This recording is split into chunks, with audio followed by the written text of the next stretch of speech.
dans la matrescence, vous écoutez l'épisode 96 de la saison 4. Bonjour à toutes et bonjour à tous. La matrescence, c'est la contraction des mots maternité et adolescence pour expliquer la naissance d'une mère. Et si vous voulez en savoir plus, il suffit d'écouter le premier épisode. Dans ce podcast, on parle du postpartum, du 4e trimestre, de la joie d'être parent, mais de ses difficultés aussi. Bref, on parle de la vie. La matrescence met en avant des femmes et des hommes qui racontent, expliquent et donnent une autre définition à la parentalité. Je suis Clémentine Sarlat, la créatrice de ce podcast. Je suis journaliste de formation dans le sport, à la télé, rien à voir, mais je suis aussi professeure diplômée de yoga pré- et postnatal. Et puis surtout, je suis maman de 2 petites filles. Bonjour, je m'appelle Ella Maria Val et j'ai une petite sœur qui s'appelle Jasmine. Et j'ai 3 ans. Et bienvenue dans la matrescence. Au revoir. La matrescence transforme la vie des mères, des pères, mais surtout des familles dans leur ensemble, alors parlons-en. Ici, pas de tabou, je vous propose une conversation intime, remplie d'émotions et d'informations. Je voulais vous dire, vous le savez, ce podcast a vocation à vous aider. Maintenant, il est important de se rappeler que c'est à vous de faire le tri parmi les informations entendues. Vous êtes les acteurs de votre parentalité, à vous de piocher dans ce qui vous plaît.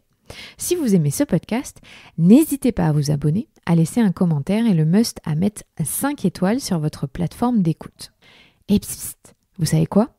Vous pouvez maintenant faire partie de la communauté de la matrescence sur Patreon.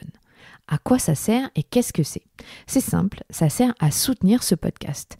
Vous pouvez l'aider financièrement à se développer en faisant un don chaque mois. En échange, vous aurez accès à des bonus et à tout un tas de contreparties en exclusivité. Rendez-vous sur le site www.patreon.com Patreon/Clémentine Sarlat. En devenant parent, on comprend rapidement que les rythmes et les rituels vont devenir une part entière de notre quotidien. Mais on ne réalise pas l'importance pour un enfant et a fortiori pour un être humain de respecter ces rituels qui cadrent leur journée. André Stern est un adulte resté enfant, comme il aime à se décrire. Jamais scolarisé, André Stern a appris en dehors de tout carcan prédéfini avec un axe, le jeu. Musicien, conférencier, journaliste et auteur, il est aujourd'hui initiateur des mouvements écologie de l'éducation et écologie de l'enfance. Il est également directeur de l'Institut Arnaud Stern, le laboratoire d'observation et de préservation des dispositions spontanées de l'enfant. Dans son dernier livre, Les rythmes et les rituels de l'enfant, André Stern raconte comment nous sommes tous constitués de petites et grandes habitudes qui nous caractérisent, mais surtout qui nous permettent de nous sécuriser. Alors pourquoi est-ce si important d'observer les rythmes et rituels de nos enfants pour mieux les respecter ? Pourquoi un enfant s'épanouit à travers le jeu ? Nous aborderons aussi une question qui peut créer des tensions au sein des familles, les écrans, et son regard est extrêmement intéressant. Je vous laisse découvrir la passion d'André pour les enfants et la simplicité avec laquelle il transmet un message essentiel. L'enfant est un géant. Je vous souhaite une très bonne écoute.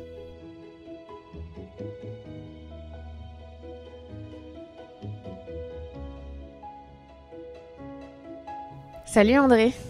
Salut Clémentine. Merci beaucoup, je suis hyper contente de te recevoir parce que je t'ai découvert grâce au podcast de Cédric, Papatriarcat, et j'avais été bluffée par tous les concepts et tout ce que tu avais expliqué et l'occasion de la sortie de ton livre m'avait fait me dire il faut que je reçoive André Stern, c'est parfait. Donc merci à Cédric de me l'avoir introduit et merci à toi d'avoir accepté. Merci à toi. Alors, on va parler de quelque chose d'hyper concret finalement parce que c'est le titre de ton livre, hein, Les rythmes et les rituels de l'enfant. Mais tu as un regard tellement différent malheureusement de tout ce qu'on peut encore entendre là-dessus que ça, je sais que ça va être passionnant. Mais déjà, j'avais une première question parce que tu as une spécificité, c'est que tu as une double culture, double nationalité. Et j'aurais aimé savoir ce que ça t'a apporté de voir d'avoir deux identités dans ta vie entre l'Allemagne et l'allemand, en tout cas la culture allemande. Tu voyais ça. Moi, je croyais que tu disais, je suis de nationalité enfant d'un côté, de nationalité Ah, adulte pas de faux. l'autre. Mais D'accord. plus parce qu'il y a deux cultures derrière qui sont pas du tout les mêmes, la culture latine qui est la nôtre en France et la culture germanique. Et ça m'intéresse de savoir ce que tu as pioché des deux et ce qui t'a nourri dans ta vie de ces deux cultures. Alors sincèrement, le germanisme a toujours été en arrière-plan dans ma vie parce que c'est le pays d'origine et la langue maternelle de mon papa. Mais j'ai pas la double nationalité, hein. Dans mon cœur, je me sens un plus international que national de toute manière. Mais je suis né en France, de parents déracinés tous les deux. Ma maman, très très italienne du Sud, déracinée de son Algérie natale, est rapatriée en France. Mon papa, déraciné de son Allemagne natale devant les persécutions nazies et réfugié en France. Donc voilà, au milieu de tout ça, né un Français. Et oui, bien évidemment, ça noyaute une culture, hein, l'existence d'une origine aussi bien italienne que germanique. Et puis, c'est bien plus tard, c'est à 18 ans que j'ai plongé dans la langue allemande. J'avais pas parlé allemand, ou très peu, ça faisait partie de l'arrière-plan sonore, mais c'était pas une langue que je parlais. Et puis tout d'un coup, paf, j'ai rencontré la langue allemande. Probablement qu'il y a quelque chose, non pas de génétique, mais d'épigénétique là-dedans, mais ça a fait waouh, un coup de foudre.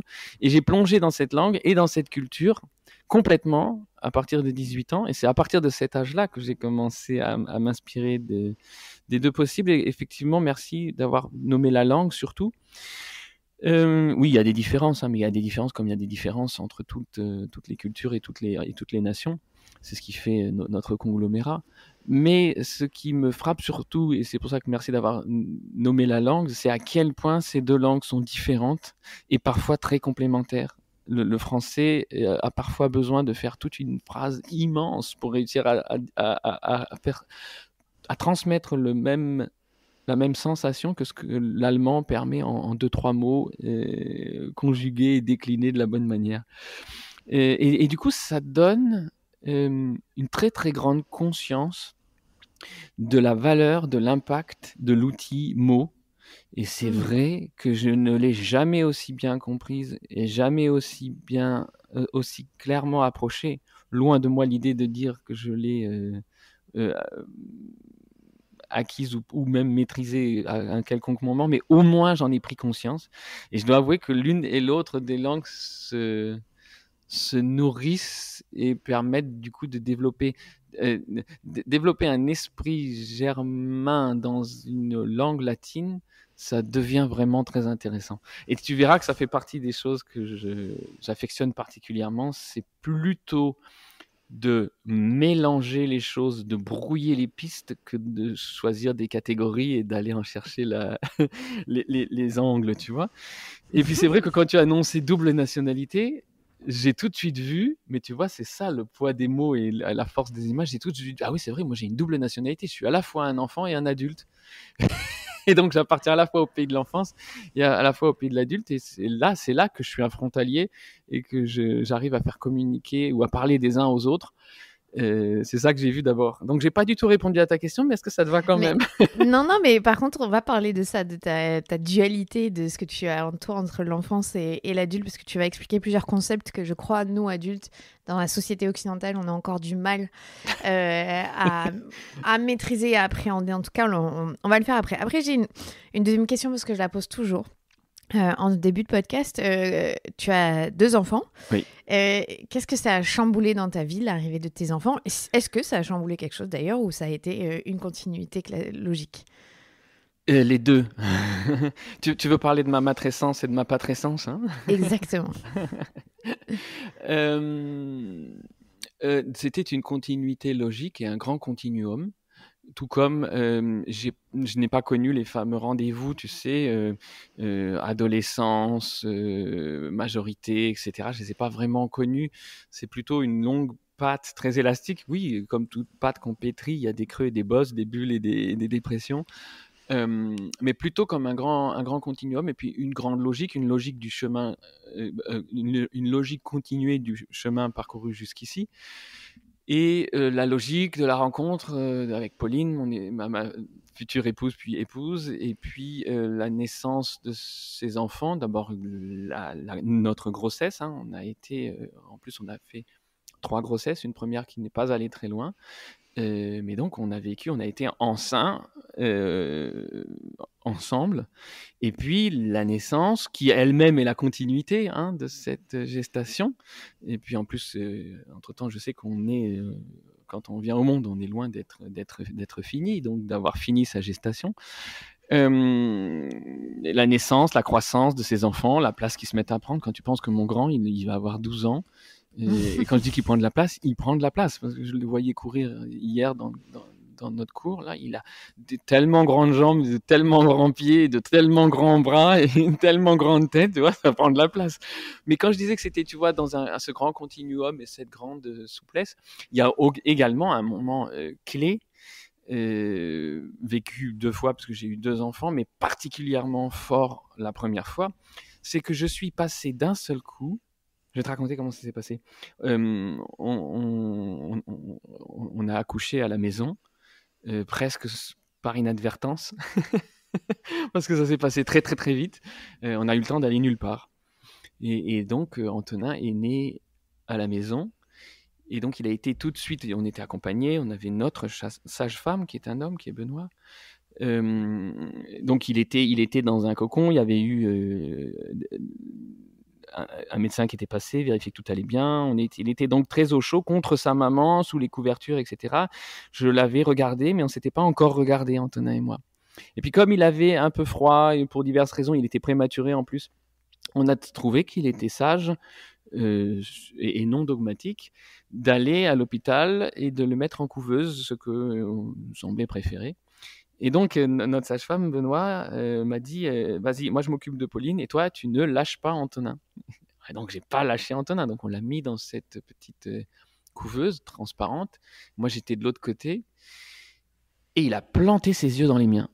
Je ne sais pas si tu te souviens, après la naissance, les bébés, pendant un certain nombre d'heures, avant le premier gros coup de fatigue, ils ont des yeux, voilà, c'est ça, ouverts comme des billes. Et ils te donnent cette impression d'aspirer, d'avaler le monde, comme si, waouh, comme si le premier choc, en dehors d'être un choc, l'étonnement de l'atterrissage dans un monde binaire quand on arrive d'un monde homogène, il y avait aussi tout cet émerveillement et toute cette, tu vois, bon. Et il a planté ses yeux dans les miens. Et je pouvais plus fermer les yeux, je pouvais plus faire autre chose que de sentir une espèce de canal à la fois rafraîchissant et brûlant et aspirant et inspirant. Et tout d'un coup, par ce regard, il a fait de moi un parent et il m'a fait passer un cap primordial qui était celui de ma dispensabilité jusque-là. J'étais vraiment dispensable. Et en cet instant, en mettant ses yeux dans les miens, il m'a rendu indispensable. Et ça, dans ma vie, ça a été un cap. De passer de dispensable à indispensable, ça a été un cap. Mais évidemment, je ne m'attendais pas à ça. On ne t'en parle pas, on ne te dit pas que ça va arriver. Et ce cap se passe. Ce cap se passe comme... oui, comme tu sais, quand tu as passé le Cap Horn, c'est bon, tu es sauvé, tu sais que c'est bon, tu vois. Et tout d'un coup, le sens, ta vie prend en tout cas un sens différent. Voilà, donc oui et non. Non, mais je suis d'accord avec toi dans comment ça, ce que ça peut faire, cette notion-là de devenir indispensable à quelqu'un qui peut être vertigineuse et parfois un peu angoissante pour certaines personnes de se retrouver face à cette notion. Alors, si on reprend le livre que tu as écrit récemment, comment est-ce que déjà tu définirais, toi, un rituel ? Alors, à partir du moment où tu as posé la question de la matrescence ou de la patrescence ou à quelqu'un pour la 2e fois, c'était déjà un rituel. Voilà, le rituel, c'est quelque chose qu'on fait et qu'on refait. Donc la réitération, chose très crainte dans notre ordre du monde, la réitération est la première manière de définir un rituel. Alors bien sûr, 2 fois, c'est peut-être moins que 3, et 3, c'est moins que 30. Mais ces choses qui tout d'un coup prennent du sens au moment où nous les faisons, qui en prennent tellement que du coup, on est prêt à le refaire le lendemain face à un nouvel invité ou le lendemain face à soi-même ou dans une autre situation. Mais ça, c'est un rituel. Et nos enfants sont des spécialistes pour deux choses, pour les repérer et pour les créer. C'est-à-dire repérer ce que nous, on n'aurait même pas repéré comme un rituel, et pour eux-mêmes créer des rituels. Tu vois, typiquement, traverser la rue en ne passant que sur les bandes blanches du passage clouté, qui n'est donc plus clouté maintenant, c'est un rituel. Ou aller à l'école en escaladant à chaque fois, en montant sur le trottoir à cet endroit-là et en se laissant glisser des deux pieds, que ça fait clac, à tel autre endroit juste avant la bouche d'égout. Ça, c'est un rituel. Et tu verras que ça se transporte ensuite plus tard. Hein. Je sais pas, tu marches sur les joints entre les carreaux d'un carrelage, ou tu marches seulement au milieu des carreaux. Ou quand il y a des grandes dalles en marbre, tu marches sur les joints ou tu marches seulement au milieu? Ouais, au milieu des carreaux, ouais. Hein, au milieu des carreaux, t'es vite. Et ça, tu vois, c'est déjà un rituel. Et après, on en a plein. En tant que famille, on en a plein. En tant qu'individu, on en a plein. En tant que famille, on en a plein. En tant que communauté, on en a plein. En tant que nation, on en a plein. Et en tant que monde, on en a plein. Et en plus, ce qui définit beaucoup des rituels, du coup, c'est les rythmes. Noël, c'est un cas d'école. Hein. Tu vois, il y a un rythme imparable. Voilà, le dimanche, le Shabbat, tout ça, c'est des rythmes communautaires, mondiaux. Et au-dessus de tout ça, il y a encore de plus grands rythmes. Et c'est marrant, c'est le moment où rythme et rituel commencent à se croiser, puis à s'hybrider au point qu'on ne sait plus tellement distinguer, et puis où en réalité le rythme impose un rituel, le jour et la nuit. Tu vois, le jour et la nuit, c'est un grand rythme, hein. Il existe depuis très longtemps, qui nous impose des rituels. Alors, les rituels de planète, des rituels de société, des rituels de communauté, des rituels de famille et des rituels personnels. Et pourtant, ces rituels sont régentés par un truc, c'est le jour et la nuit, les saisons, etc. Et puis si tu vas plus loin encore, tu constates que il y a la nature est rythme et qu'il y a des rythmes étonnants. Je ne sais pas si tu sais qu'il y a une résonance orbitale et que Jupiter fait 3 tours d'orbite quand Saturne n'en fait que 2. Mais pas un peu, exactement et précisément. Alors bon, tout ça, ça interpelle hein, quand on s'en rend compte. Le fait de te lever d'une certaine manière, de faire attention à certaines choses, de prendre conscience du fait que tu te lèves, jusqu'au rythme des planètes. Il y a un grand tout là qui semble intéressant et qui, moi, me semble d'autant plus intéressant que ça fait partie de l'essence de l'enfance et que c'est bien souvent décrié puisqu'on essaye de les faire changer. Je sais pas si tu as remarqué ça. Ah, écoute, on va pas lire encore une fois cette histoire. On l'a déjà lu 350 000 fois. On va changer. Tu vois, tu la connais par cœur. Ou non, on peut pas passer toujours par le même chemin. Il faut changer ça. Et puis, je raconte des petites histoires comme ça d'un enfant qui est paniqué parce qu'on change un petit truc. On dit, mais enfin, tu vas pas en faire tout un plat. Tu vois, c'est juste un petit détail. Il faut bien changer de temps en temps, sinon ça devient ennuyeux. Et non, ce qui devient ennuyeux, c'est quand on est contrarié dans les choses qui ont de la valeur pour nous. Et du coup, on est obligé de glisser vers des choses qui en ont moins et qui, elles, deviennent ennuyeuses. Donc, et c'est ça qui apaise l'enfant? Ah alors ça, c'est évident. Les rituels, ça assure, donc ça rassure. Tout ce qui sort du rituel... je vais te donner un exemple. Alors, les enfants ont un grand appétit, il ne faut pas l'oublier. Ils ont un grand appétit de ce qui est nouveau et de ce qui est inconnu. Parce que ça, c'est censé, ça apporte, ça se nourrit, ça enrichit. Hein. Mais ils ne vont à bras et à cœur ouverts, telle qu'est leur nature, vers ce qui est nouveau et inconnu, que lorsqu'ils ont un solide port d'attache.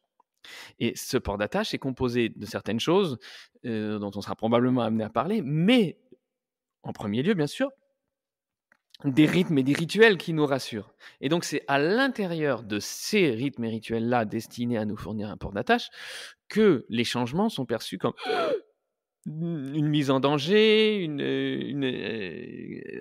comme quelque chose de désagréable qui qui fait tout l'inverse de rassurer ou d'assurer. Je vais te donner un exemple pratique, hein, parce qu'il m'a frappé personnellement, mais tu vois, si par exemple tu as l'habitude d'aller à l'église et que tu connais les rituels de l'église, tu sais quand te lever, quand t'asseoir, tu sais ce qui se passe maintenant, tu sais quand, tu vois, et puis on t'invite soudain à aller dans un autre lieu de culte où tu connais pas du tout les rituels, et là tu te sens tu te sens en danger de faire une bêtise, tu te sens en danger de te ridiculiser, tu te sens en danger... Mal à l'aise. Tu te sens très très mal à l'aise. Tu sais, alors tu essayes de te lever quand les autres se lèvent, de t'asseoir quand les autres... Mais enfin, tu es toujours à plus ou moins désynchronisé, etc. Ah, il y a un truc, voilà. C'est exactement ça qui arrive à nos enfants quand, par exemple, on est toujours passé par le même chemin pour revenir de la nationale où nous sommes allés voir traditionnellement, ritueliquement les camions. Et ben, je choisis un jour une petite idée d'adulte, tu vois, une mauvaise bonne idée, celle de changer d'itinéraire. Et Benjamin se met à pleurer à chaudes larmes. Non, non, maman, là-bas, maman, parce que maman, c'est par ce chemin-là, c'est pas par celui-là.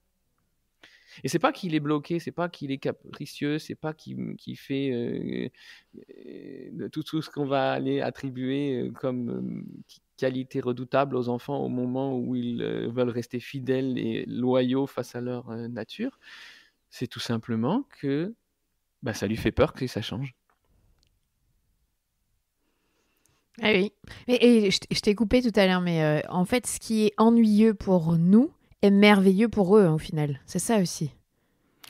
Il n'y a pas de véritable raison que ce soit ennuyeux pour nous. Ça ne l'est que parce que nous avons des concepts. Et encore une fois, c'est là où nous en venons à ce que tu évoquais tout à l'heure. Hein.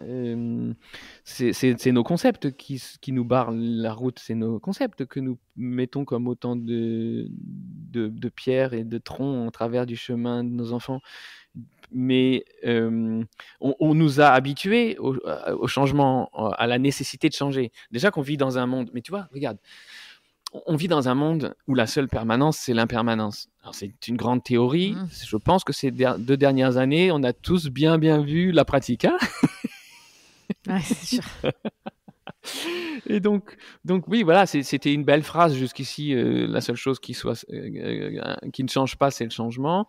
On commence tous à bien avoir compris la pratique. Mais au milieu de ce monde en changement perpétuel, étrangement, les seules oasis de permanence qui nous sont offertes, c'est celles de nos rituels. Et c'est amusant de les décrier. C'est amusant de les décrier chez nos enfants et même chez nos adultes, hein, puisqu'en réalité, ce livre, tu l'auras compris, tout en prenant l'enfance comme vaisseau pour me déplacer, s'adresse autant aux adultes qu'aux parents, comme s'il y avait une nuance là. On décrit nos propres, dans le sens de décrier, hein, on a cette tendance à décrier nos propres rituels, à s'en excuser, tu sais, à dire excusez-moi, j'ai besoin que les choses soient à ma manière, j'ai besoin que mon petit micro il soit comme ça, et puis ma souris comme ça, et puis j'ai besoin, avant d'interviewer un auteur, d'avoir lu ses livres ou son livre, tu vois, on s'excuse, excuse-moi, tu vois, si j'ai pas fait ça, et j'ai besoin que mes petites affaires soient alors, moi j'aime que, tu vois, il faut que ma brosse à dents soit là parce que sinon, si elle est là-bas, je la trouve pas. Enfin, tu vois, on s'excuse. Et non, c'est normal, c'est ça qui nous donne une structure. Et c'est dans ces structures-là que s'enracine d'un côté notre liberté, et une fois que c'est enraciné notre liberté, s'enracine aussi notre fameuse créativité, celle qui nous permet de trouver des solutions inéprouvées. Et puis même, hein, tout le développement, tout le développement de notre cerveau passe par la répétition. Tous nos développements passent par la répétition. Toi alors, tu sais peut-être, puisque tu as lu le livre ou entendu le podcast avec Cédric, tu sais donc que moi, j'étais pas un passionné de sport jusqu'à récemment. Mais toi qui as pratiqué le sport et qui vit et voit le sport depuis toujours, tu sais comme moi qu'on n'apprend pas à rattraper un ballon en 3 fois. Ah non, tu sais comme moi qu'il faut être passé et repassé 1000 fois par le même chemin, hein, pour le nommer chemin, pour réussir un tout petit peu à maîtriser la chose. Donc on sait que c'est la répétition. Et c'est marrant ce que tu fasses le parallèle avec le sport, parce que je suis en train de me dire, la seule catégorie où c'est tolérer les rituels et où on trouve ça bien, c'est dans le sport. On est tout le temps en train de parler des rituels des sportifs. Le sport, la religion, l'armée. Et là, ouais. Et oui, ouais, c'est vrai. C'est drôle, hein. Il y a des catégories où c'est possible. Ouais, et c'est des catégories, donc dans l'ordre du monde actuel, hein, hautement masculines. C'est pas faux. Hein, tu vois, et donc, mais alors effectivement, il y a une évolution en cours, hein, probablement dans le sport plus que dans les autres catégories nommées. Mais effectivement, tu as raison, dans le sport, le rituel du sportif, mais le rituel de l'événement sportif en lui-même. Il est valorisé, vraiment, en plus. C'est quelque chose dont on parle de manière positive. On n'est pas en train de... Et tu vois, quand de le dénigrer. un apprenti sportif refait pour la 149e mille fois, 149e million de fois le même mouvement, il n'y a personne pour dire, bon écoute, c'est bon, tu l'as déjà fait, tu as assez tapé dans ta balle avec une raquette, là, tu devrais changer, maintenant tu devrais prendre l'autre main, ou tu vois, en dehors d'un exercice, mais où c'est bon, là, arrête, tu devrais changer, tu devrais passer à autre chose, tu as trop joué au tennis dans ta vie, mets-toi au javelot. Tu vois, ça vient à l'idée de personne de venir interrompre. Et alors, il y a plein de choses qui différencient aussi après l'exercice subi de l'exercice choisi, hein, une notion qu'il ne faudrait pas oublier à cet endroit-là.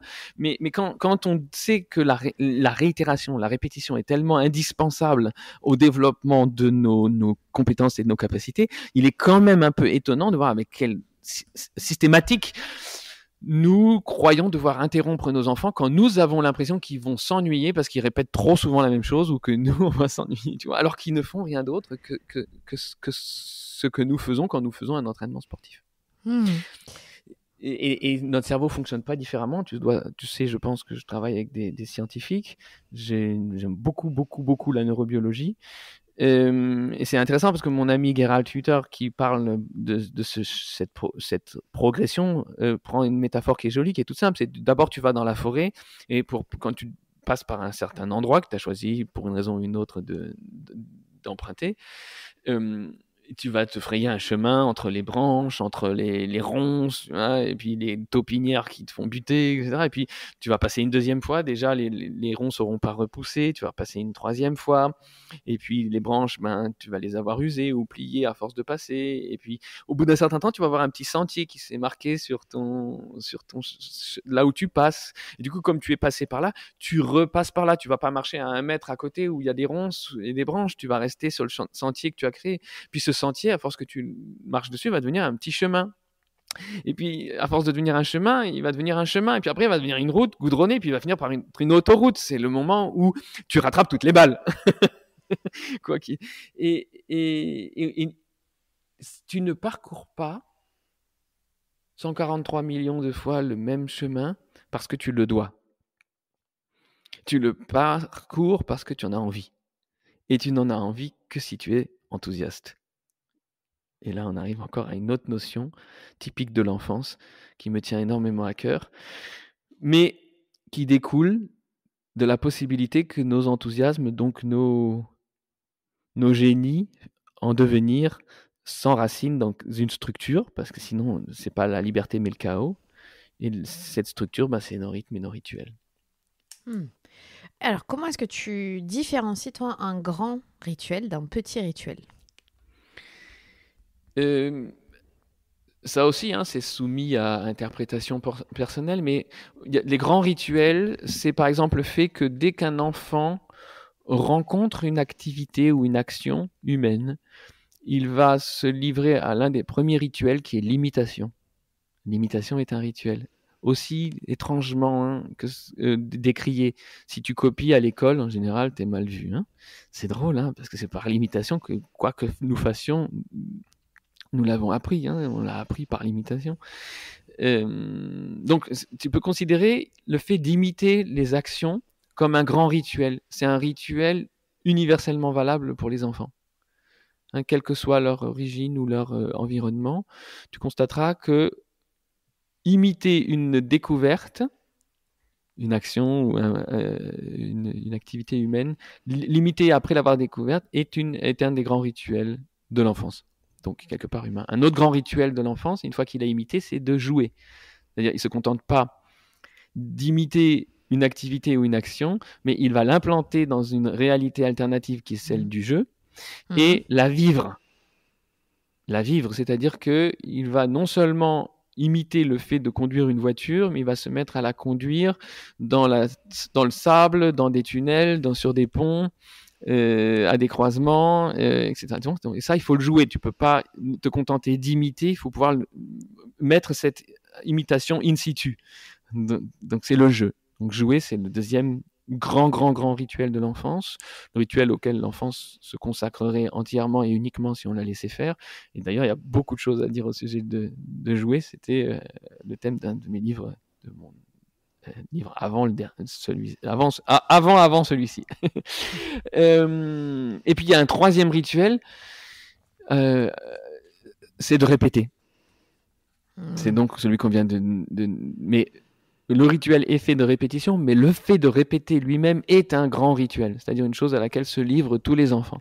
C'est-à-dire que donc non seulement ils vont imiter l'action humaine, la mettre en contexte par le jeu, mais de plus répéter ce jeu de manière, mais alors vraiment infinie. Ils sont capables de jouer au même jeu, encore une fois, un nombre incalculable de fois.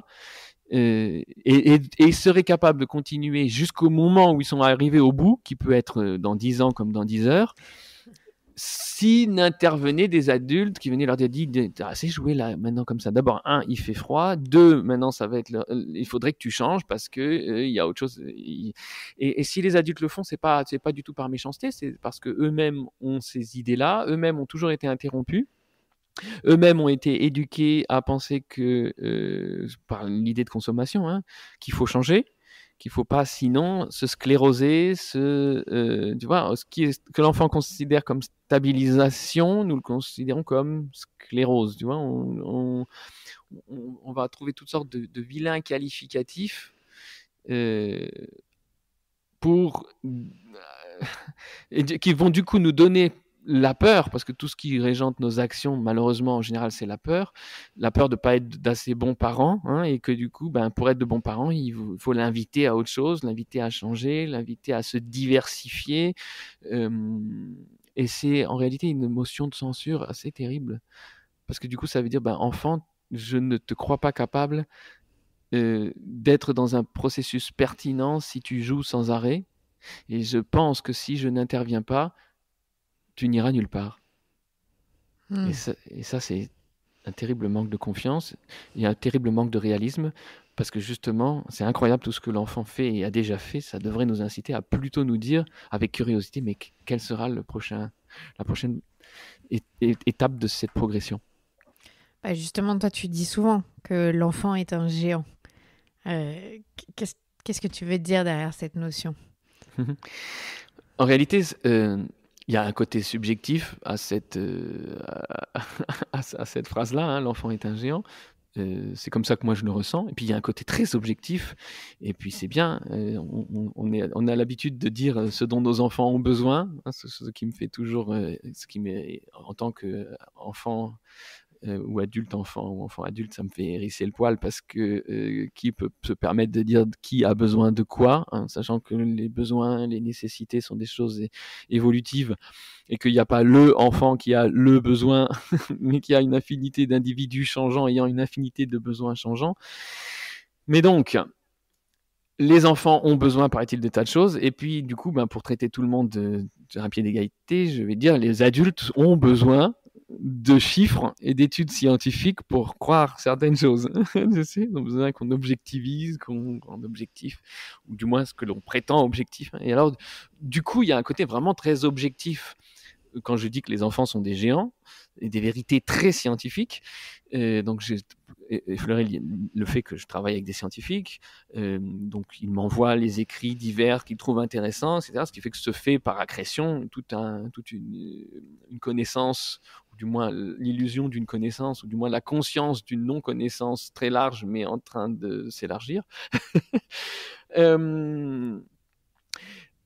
Et du coup, voilà ce que l'on sait dorénavant. On sait que nos programmes génétiques n'ont aucune idée du lieu et de l'époque à laquelle et auquel nous allons venir au monde. Ils ne savent pas si tu vas venir au monde il y a 22 000 ans sur la banquise en pleine période glaciaire, ou dans 200 ans dans un désert aride. Ils ne peuvent pas savoir, c'est les mêmes programmes génétiques. Donc, ils ne peuvent pas savoir à quel environnement l'enfant qui naîtra devra s'adapter, et ce au plus vite, puisque sa survie en dépend. Et tu vois, c'est absolument évident qu'on n'a pas besoin des mêmes potentiels pour survivre il y a 22 000 ans sur la banquise que dans 200 ans dans un désert aride. C'est vraiment très, très différent comme potentiel. Pour être très, très concret, tous les enfants viennent au monde avec la capacité à différencier 250 nuances de vert. Si tu nais dans la forêt vierge amazonienne, comme l'enfant d'un de ces peuples qui vivent là-bas, il est évident que le potentiel que tu as en toi à décrypter les nuances de vert va se développer parce que ta survie en dépend. Si tu nais dans une de nos métropoles, par exemple à Paris ou à Bordeaux, tu vas voir que tu as beaucoup moins besoin pour ta survie de reconnaître les nuances de vert. En revanche, il y a d'autres potentiels dont tu as besoin pour survivre dans une métropole européenne de notre époque. Les nuances de gris. Par exemple.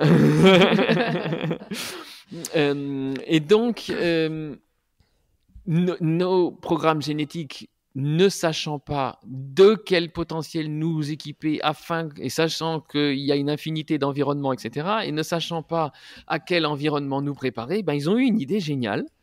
C'était celle de nous équiper de absolument tous les potentiels humains possibles, afin que dans ce stock démesuré se trouvent en tout cas les quelques potentiels dont nous aurons besoin pour survivre dans notre milieu. C'est d'une logique implacable et ça fonctionne très bien. Parce que ce stock étant illimité, on va en tout cas trouver ce dont, non seulement dans notre environnement général, mais en plus personnel et particulier, on aura besoin pour survivre. Alors, il y a malheureusement un élagage qui va se produire, heureusement, mais la capacité, le potentiel te permettant de différencier les nuances de vert dans ta métropole, si tu es né dans une métropole n'étant pas utile, il va gentiment faire un pas de côté pour faire la place aux potentiels qui te permettront de survivre dans ton environnement. Et du coup, c'est comme ça qu'on va vivre une véritable hémorragie des potentiels pendant nos premières années, puisque tous les potentiels non sollicités vont se rabougrir. Ils ne vont pas complètement disparaître, mais ils vont finir par ne plus être visibles pour faire place à ceux nécessaires à notre survie. Et donc, on a tous développé comme ça une petite poignée, un petit millier de potentiels, et puis tous les autres se sont endormis. Et ça change notre vision du monde. Je ne sais pas si tu vois pourquoi. Parce qu'on voyait toujours le développement humain comme partant du point zéro qui était l'enfance et culminant dans l'adulte. Alors bon, de préférence, mâle et blanc. Mais encore une fois, c'est un autre sujet. Mais donc, l'adulte, point culminant du développement humain. Et du coup, ça donnait une certaine position. Je veux dire, c'est pas facile à illustrer de manière sonore, mais pourtant tu imagines assez bien si je me place du haut de ma grandeur et que je me penche vers toi avec plein de bienveillance, mais tu vois, parce que je suis le point culminant du développement et puis toi tu en es encore au point zéro, tu vois rien que par quelques mots comment tu te sens, n'est-ce pas? Et c'est comme ça que nous avons construit notre ordre du monde. Et puis maintenant, on apprend que le développement, ma foi, il ne va pas exactement dans ce sens-là. Tu vois, né, océan, géant des potentiels, capable de tout devenir et de tout apprendre, ce que l'humain est capable de devenir et d'apprendre, parce que c'est ça la caractéristique de l'enfance. Et on a élagué, hémorragie des potentiels. Et à la fin de cet élagage, ce qui reste, c'est l'adulte. C'est un adulte. C'est un bonsaï des potentiels. Ouais. Et du coup, ça change notre positionnement parce que quand tu te trouves face à un enfant, tu ne peux plus du haut de ta grandeur imaginer, le dominer, l'éduquer, même le guider. Parce que tu te rends compte que du point de vue des potentiels, toi, tu es cette petite chose qui fait face à un géant. Et donc, l'enfant est un géant. L'enfant est le gardien de nos potentiels. L'enfant est celui qui peut, je le répète, tout devenir et tout apprendre. Ce que l'humain peut devenir et peut apprendre. C'est extraordinaire d'être un enfant, pour plein de raisons, mais pour celle-là particulièrement. Tu as un chapitre avec un titre provocateur, mais je sais ce qui se cache derrière, qui dit « Apprendre n'existe pas ». Parce que toi, tu dis que les enfants sont des chercheurs de solutions. Est-ce que tu peux nous expliquer tout ce concept et pourquoi les enfants, du coup, sont extraordinaires ? Ouais, alors il y a un grand malentendu sur apprendre. Déjà, on nous obsède. Quand je dis qu'apprendre n'existe pas, c'est parce qu'en vérité, apprendre n'existe pas, hein. Et j'aime bien l'annoncer comme ça parce qu'on nous a obsédé toute notre existence durant avec la notion d'apprendre, n'est-ce pas? Et on en fait un synonyme de l'enfance. Ça, c'est quand même assez drôle. Alors que chacun sait très bien qu'on n'arrête pas d'apprendre en arrêtant d'être enfant. Et puis surtout, on a fait une petite boulette là, au sens vraiment propre du terme. On a fait une petite boulette parce qu'on a amalgamé, mélangé deux notions qui n'ont rien à voir l'une avec l'autre, qui est d'un côté apprendre par cœur et de l'autre côté apprendre. Ça, c'est un gros malentendu. Apprendre n'existe pas parce que notre cerveau, et ça c'est aussi scientifiquement prouvé, hein, puisque le scientifiquement prouvé a tant de poids. Et moi, j'apprécie beaucoup que la science nous dise dorénavant des choses si neuves, presque inverses à ce qu'elle nous disait jusqu'ici, parce que ça permet de réveiller, de rendre réaliste toutes sortes de nos nostalgies. Et donc, il est scientifiquement prouvé que notre cerveau n'est pas optimisé pour engranger des informations. Notre cerveau n'est pas habile quand il s'agit de mémoriser des informations. D'ailleurs, c'est pour ça que tu as remarqué, il le fait assez mal et que ça nous coûte beaucoup d'efforts d'apprendre par cœur des informations, avec un résultat dont tu dois te souvenir, hein, ou justement pas, c'est que une fois le pensum passé, qu'est-ce qu'on fait? On oublie. C'est donc, ça n'a pas si bien marché. On ne peut pas parler de mémorisation si on se rend compte qu'en réalité, non, on a appris par cœur et puis voilà. J'y reviendrai parce que ça conduit à une situation amusante. Donc, notre cerveau n'est pas fait pour mémoriser des informations. C'est déjà un gros soulagement pour nous tous qui avons eu tant de mal à mémoriser des informations. Ben, c'est pas que c'est toi qui es bête ou que c'est toi qui es pas capable, c'est juste notre cerveau est pas fait pour ça. Du coup, c'est intéressant de se demander pourquoi il est optimisé. Alors, il est optimisé pour résoudre des problèmes. C'est toujours ça qu'a fait notre cerveau, c'est là-dedans qu'il excelle. Et si à l'intérieur d'une recherche de solution, une information rencontrée s'avère pertinente dans le cours de cette résolution, alors notre cerveau la mémorise et il la mémorise pour toujours. Pour le simplifier encore et utiliser un terme plus technique, nous pouvons mémoriser une information que lorsque cette information, en elle-même, active nos centres émotionnels. Si nos centres émotionnels ne sont pas activés, donc si nous n'avons pas de lien émotionnel avec cette information, l'information, c'est bien connu, donc elle entre par une oreille et elle sort par l'autre. Et ça conduit à un truc, ça conduit à une société qui a dû rendre notoire et acceptable d'oublier, tiens-toi bien, 80% de ce qu'on a appris. C'est le pourcentage de ce que chacune et chacun a oublié, 80%. Et encore, chez certains et certains, c'est plus.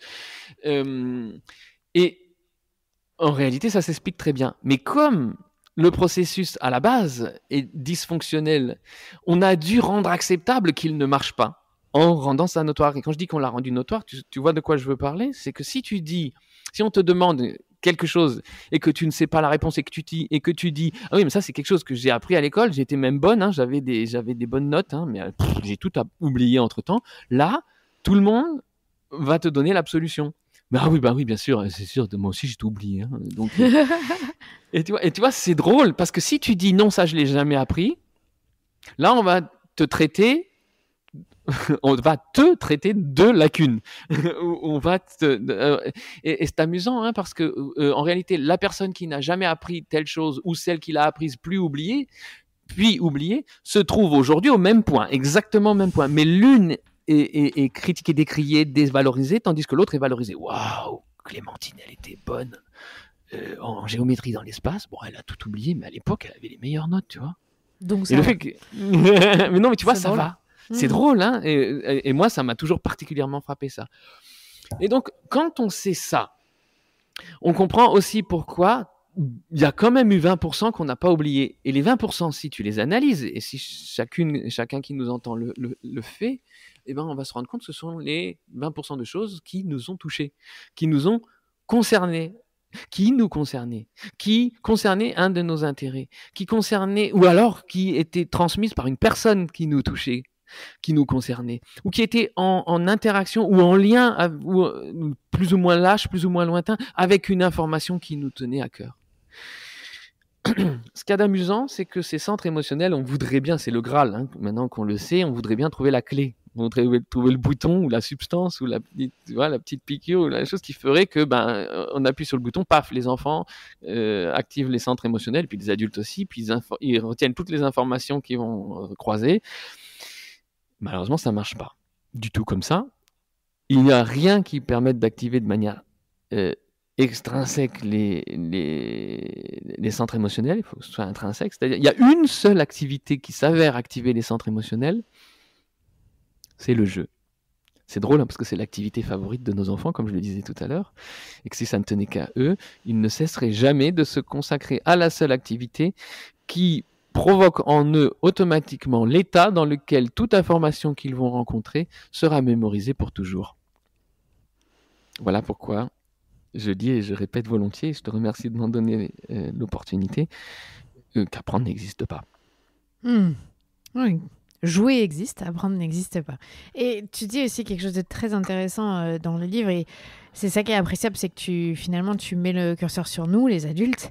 Tu expliques qu'on a pris l'habitude de séparer, parce que je te cite, l'inséparable entre le sérieux de la vie et l'enthousiasme, entre par exemple jouer, s'amuser, l'amusement, la rigolade, on confond tout. Qu'est-ce que ça veut dire derrière ça? Qu'est-ce que tu veux... On a perdu notre âme d'enfant en faisant ça? Oui, je pense qu'on a confondu sérieux et adulte. On oppose jouer et apprendre, on oppose sérieux et ludique, tu vois, toutes ces choses qui sont pour moi effectivement l'inséparable, mais tout est séparation. Et tu sais, le fait de parler de relations homme-femme, par exemple, ça m'a toujours choqué, mais maintenant j'ai réfléchi pourquoi ça me choque. C'est parce que ne serait-ce que de parler de relations homme-femme, c'est déjà créer une séparation. Tu vois, et donc c'est séparer ce qui pour moi est inséparable et puis ensuite essayer de créer une relation entre ce qu'on vient de séparer. C'est très très drôle, hein, toutes ces choses-là. Alors effectivement, on essaye de rendre l'apprentissage ludique. Donc tu vois, ou de rendre les jeux pédagogiques. C'est tellement... c'est des synonymes, des oxymores, du coup... Et pourquoi nous le faisons, je ne sais pas, parce que on nous a éduqués au sérieux, et puis parce que nous avons en tant que société développé un culte de l'effort. Je ne sais pas si ça aussi je pense que tu l'as remarqué, mais on a développé un culte de l'effort. On met l'effort au-dessus du plaisir. Et quand je dis qu'on voue un culte, c'est que vraiment on est prêt à sacrifier plein de choses, hein. Et il a fallu développer ce culte de l'effort, cette nécessité, tu vois, de faire des efforts pour ensuite arriver à quelque chose dans la vie, de faire des efforts pour arriver à un résultat, etc.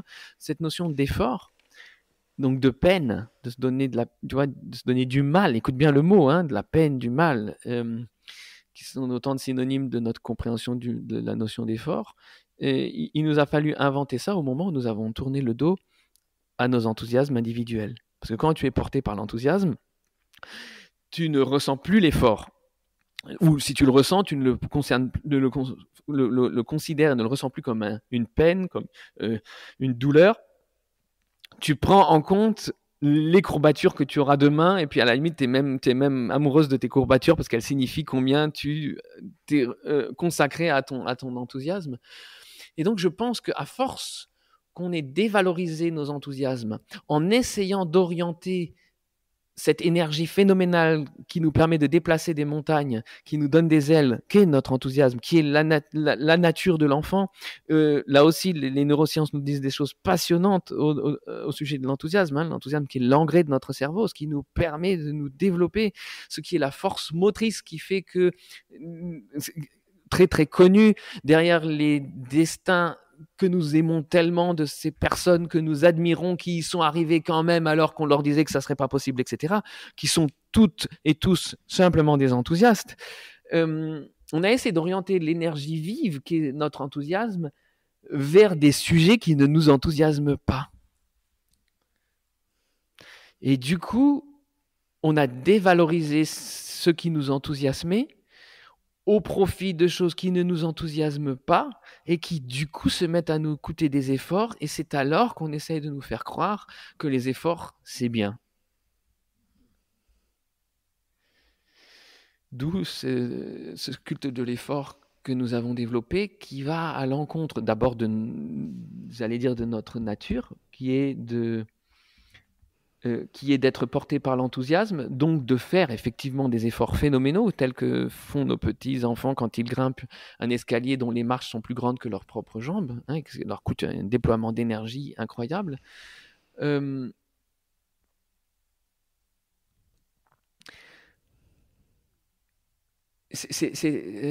Excuse-moi, c'est parce que ça me frappe à cet instant-là, mais nous faire perdre notre enthousiasme en ayant créé une hiérarchie, en ayant mis tout en haut de la hiérarchie les mathématiques et certains éléments scientifiques, tu vois. Les mathématiques mériteraient tout un chapitre. Et en dévalorisant tous les autres, en mettant certains métiers sur un piédestal et en nous les vendant comme désirables et dignes d'enthousiasme, on a dévalorisé tout le reste. On a dévalorisé tous les autres métiers, on a dévalorisé toutes les autres matières.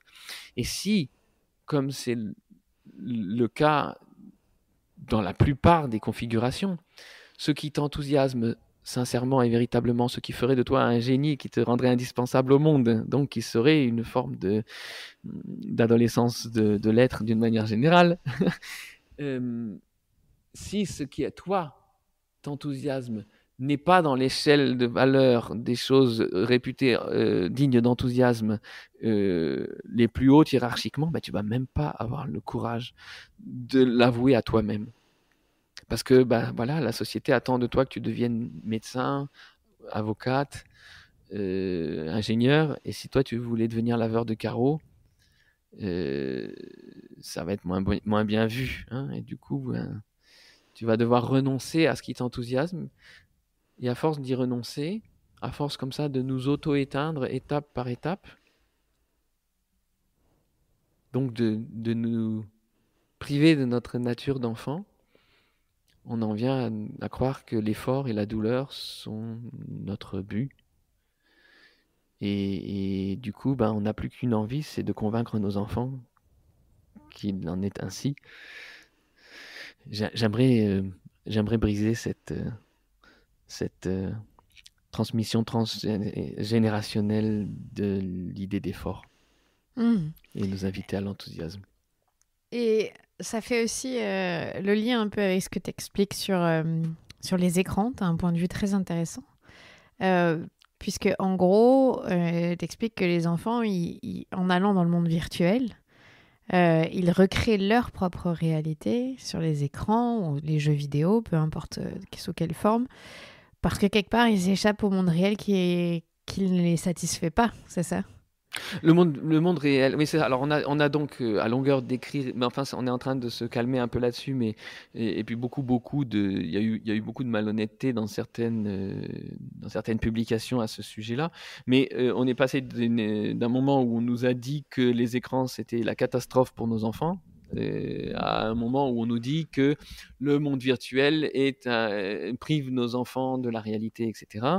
On a un tout petit peu nuancé, mais quand même pas au point que je propose, qui est de se rendre compte que c'est pas l'enfant qui est aspiré irrémédiablement par le monde virtuel, et que donc c'est pas le monde virtuel qui est dangereux pour nos enfants, c'est le monde réel.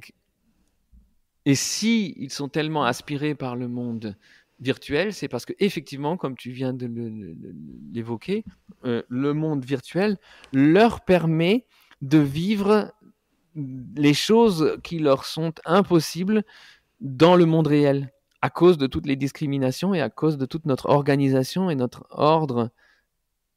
Alors attends, j'ai un message, alerte, lost connection to server, success. C'est bon ? Je vais reprendre un peu en arrière alors, parce que le message m'a fait peur, tu vois.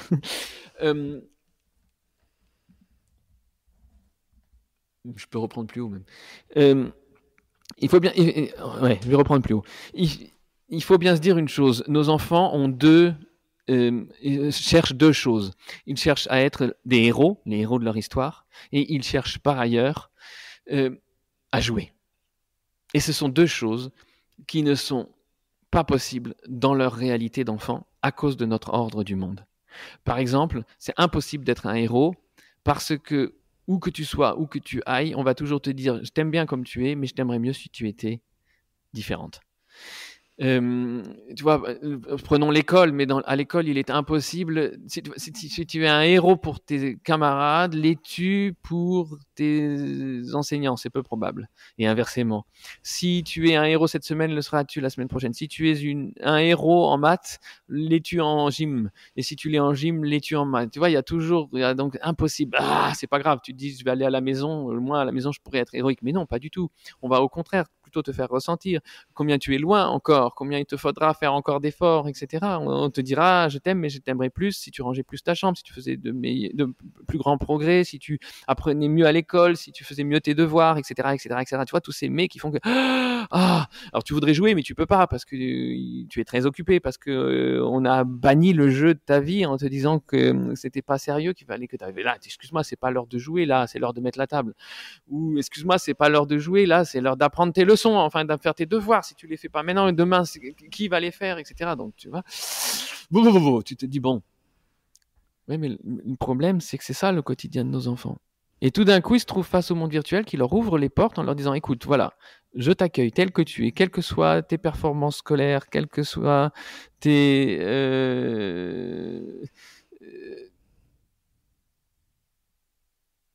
mince, il y a encore eu un truc là. Non, c'est bon, vas-y. C'est bon. Quelles que soient tes performances scolaires, quelles que soient tes notes, quelle que soit ta couleur de peau, quel que soit ton genre, quel que soit ton statut dans ton groupe de pairs, PAIRS, l'un des trucs les plus redoutables qui ait jamais été inventé. Bien, tu es ici, bienvenue, tel que tu es, et viens jouer. Ce que tu veux faire depuis toujours. Et en plus, à force de jouer, deviens héroïque, hein, parce que tu vas conduire de plus en plus vite, parce que tu vas massacrer le plus grand nombre d'adversaires, parce que tu vas être capable du bout de ton épée de faire tant de choses, et tu vas être tellement admiré, et ton total de points va être tellement admiré par d'autres, et d'autres vont t'écrire des commentaires et te mettre des waouh, etc., etc. Et là, tout d'un coup, quand on voit ça, quand on se rend compte que c'est seulement dans le monde virtuel que nos enfants peuvent réaliser ce vers quoi ils tentent de tout leur fibre, on comprend pourquoi ils veulent plus en partir. Et donc, s'ils ne partent pas du monde virtuel ou s'ils ont tellement de mal à en revenir, c'est pas du tout parce que en soi, le monde virtuel est addictif, dangereux, un trou noir qui absorbe et qui ne relâche pas nos enfants, mais tout simplement parce que le monde virtuel est plus appétissant pour nos enfants que le monde réel. Et le chantier à cet endroit-là, il est étonnamment simple, hein. Ce n'est pas d'interdire le monde virtuel, de le bannir, mais ce serait plutôt de voir comment rendre notre monde réel au moins aussi appétissant que le monde virtuel pour nos enfants, et on résoudrait ce problème d'une manière beaucoup plus simple. Il faut voir le problème à l'inverse, au final. On le voit dans le mauvais sens. On le voit dans le mauvais sens, et puis surtout, on le voit, encore une fois, en partant de nos principes et de nos idées, nos concepts d'adultes. Et moi, ma proposition ici, c'est de partir de l'enfance. C'est la seule chose que je fais. Tu auras remarqué que je ne fais qu'enfoncer des portes ouvertes, hein. Je dis toujours, n'achetez pas mes livres, n'écoutez pas les interviews avec moi, je ne fais qu'enfoncer des portes ouvertes. Et mon but, c'est de porter la voix de l'enfant dans ce monde où elle a finalement assez peu de place, voire pas du tout de place, et de nous inviter à arrêter de partir de nos idées et de nos concepts, et puis de se mettre de temps en temps à partir de l'enfant, de se mettre à l'observer dans une confiance inconditionnelle, dans ce « je t'aime parce que tu es comme tu es », et de voir à quel point tout cela va changer notre monde, le leur, et puis d'une manière générale, changer le monde. Mais tu sais, là, on pourrait croire que je dis les vilains adultes qui ont fait ceci, qui ont fait cela, qui développent des concepts, qui imposent par leurs concepts à l'enfant de devenir. C'est vrai que c'est le cas. Tu vois, nos concepts, on prétend observer l'enfance, mais on ne peut pas observer l'enfance parce que l'enfance, sa définition, c'est d'être plastique et surtout d'être tellement loyal à l'adulte. Ils ont tellement envie d'être avec nous, ils ont tellement envie d'être comme nous, qu'ils sont prêts à traverser les douves que nous avons construites entre l'enfance et l'âge adulte, pour venir de notre côté, s'asseoir à côté de nous et se regarder eux-mêmes avec nos yeux. Donc voilà, on pourrait croire que je dis les vilains adultes, les méchants adultes, mais en réalité, la recherche de tous les adultes c'est la même, hein, c'est notre dénominateur commun. On a tous envie que nos enfants soient un jour des adultes heureux. Mais du coup, on a été conditionné d'une certaine manière à croire que sans nos interventions et nos mesures pédagogiques, ils ne seraient pas capables d'y arriver. Et donc, au lieu de leur donner la seule chose qu'ils cherchent avant d'aller dans le vaste monde à la rencontre de leur propre histoire, c'est-à-dire un port d'attache, on les largue, on les barde de nos mesures pédagogiques et autres, mais avec l'idée d'en faire un jour des bonnes personnes. C'est ça, on voudrait en faire des adultes heureux. Alors, pour en faire des adultes heureux, on tombe dans un piège, c'est qu'on essaie de les priver de leur enfance,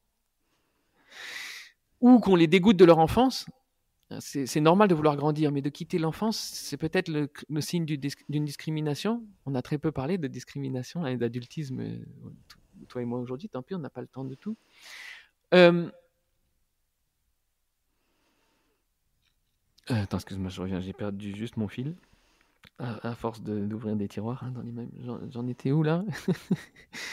On laisse pas vraiment les enfants pouvoir vivre une enfance parce qu'on. Ah oui, non, voilà. Voilà. Alors je disais, oui, excuse-moi, tu remonteras les choses dans le bon ordre.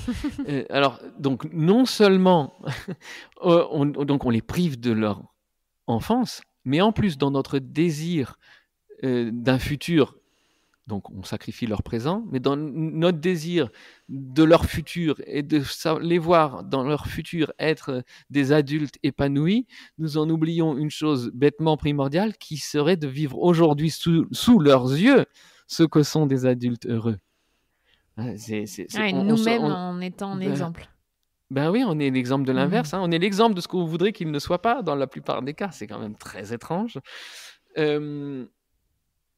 Alors j'ai envie de dire, parce que voilà, c'est donc notre dénominateur commun à tous, c'est pas par méchanceté ou par envie de dévaster l'enfance, bien au contraire, juste on est bardé de concepts et l'enfant, oui c'est ce que je disais, l'enfant traverse la douve pour se voir avec nos yeux et du coup quand nous observons l'enfance, c'est comme dans la physique quantique que l'on observe avec des outils qui sont eux-mêmes quantiques, hein, et donc l'outil influence le phénomène que l'on va observer. Donc en réalité, quand nous observons l'enfance, nous ne voyons que le produit de nos concepts.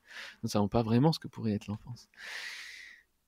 Et donc, on voudrait que nos enfants soient un jour des bonnes personnes, des gens bien. Et finalement, s'il devait rester quelque chose de notre entretien, de notre rencontre, pour laquelle je te remercie encore, c'est qu'en tout cas, on ne peut pas avoir de garantie de ça. Mais on peut avoir deux certitudes. L'une, et elle est lourde de sens, l'une, c'est que nos enfants deviennent comme nous les voyons. Et c'est vraiment imparable. D'où ma métaphore de tout à l'heure de la douve, hein, qu'ils traversent la douve pour venir de notre côté pour être comme nous. Et si nous les voyons comme des géants des potentiels, c'est ce qu'ils deviendront. Nos enfants deviennent comme nous les voyons. Et nous-mêmes, nous sommes devenus comme on nous a vus. Nous nous voyons aujourd'hui encore comme on nous voyait quand nous étions enfants, ce qui en général conduit à cet enfant blessé que la plupart d'entre nous portent en eux. Nos enfants deviennent comme nous les voyons. Et nos enfants deviennent comme ils nous voient. Et dans les deux cas, ce sont les deux seules certitudes que nous puissions avoir. Dans les deux cas, c'est une incitation à être prudent quant à notre manière de les voir. Et c'est une incitation à être attentif aux choix que nous faisons de ce que nous décidons de vivre sous leurs yeux. Et au final, tout ce que tu dis, ça montre que c'est nous qui avons la clé. Et ce serait plutôt à nous de retraverser la douve dans l'autre sens et de les rejoindre pour les laisser devenir les géants de là où ils sont. En tout cas, non, c'est eux qui ont la clé. Excuse-moi, oui, tu as raison, mais non, c'est eux qui ont la clé. Et c'est nous, en partant d'eux et pas de nous, qui allons automatiquement ne pas traverser la douve, mais cesser de la créer. C'est nous qui, tu vois, on n'aura pas on n'aura pas à réunir ou à construire des ponts entre des choses qu'on n'aura pas séparées. Tu vois, on revient à une chose qu'on a déjà évoquée. Mais non, c'est eux qui ont la clé. Quand tu observes un enfant, tu te rends compte que c'est eux qui ont la clé. Quand tu vois l'incroyable machine sociale, machine à engranger de l'information, à traiter de l'information qu'est un enfant, même tout jeune et surtout très jeune, tu vas te rendre compte qu'en réalité, c'est l'enfant, une fois qu'il a un port d'attache, il va écrire sa propre histoire en partant de ce port d'attache, en s'appuyant fortement sur ce port d'attache. Et le port d'attache, finalement, et c'est aussi une des choses qui sort de ce livre, hein. Tu as vu, il y a ce petit ajout, les clés d'une parentalité plus sereine, c'est parce que sincèrement, c'est une invitation au milieu de toutes les injonctions faites à la parentalité. C'est une petite manière de dire, attendez, si vous respectez les rythmes et les rituels, donc vous aurez compris que ce qui vient lorsque l'on fait davantage confiance à l'enfant et à ses rythmes et à ses rituels, ceux qui l'ont amené à grandir, à apprendre des choses phénoménales, si tu lui as donné la possibilité de vivre ces rythmes et ces rituels, tu as constaté que ce n'est pas le chaos qui est apparu, mais des structures dans lesquelles s'enracine leur vraie liberté. Si tu as cessé de reproduire ce que tu as vécu toi-même, c'est-à-dire « je t'aime, mais je t'aimerai davantage », et si tu dis « je t'aime parce que tu es comme tu es », pour moi c'est ça la phrase clé.